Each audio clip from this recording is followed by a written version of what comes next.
این همی زنه که کپ پکلان کی میشناسه؟ بنده پک پیسچیکاش بوده.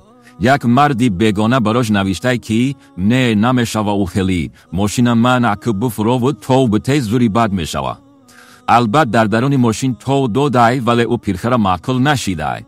با عقب به خاطر روزی کناندن همون پیرخر ماشین من کرده برآمده رقص دوره و بدنش برای او لرزانده نشان داده است.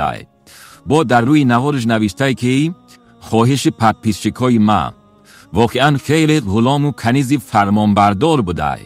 اگر شوهر همین خیلی فرمانبرداری میکردی ولی ای شوهر جدا نمیشیدی و زندگی خوب داشتی.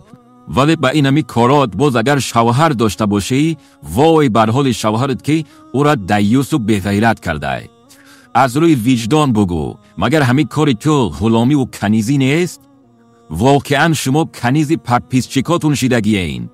ببین با یک گفت یک پیرخری فاسق پک پیسچیکام گفته ماشین من کرده برآمده رقص داری. کجا شد شأن و شرف عزت و آبرو و شرم و حیای شما؟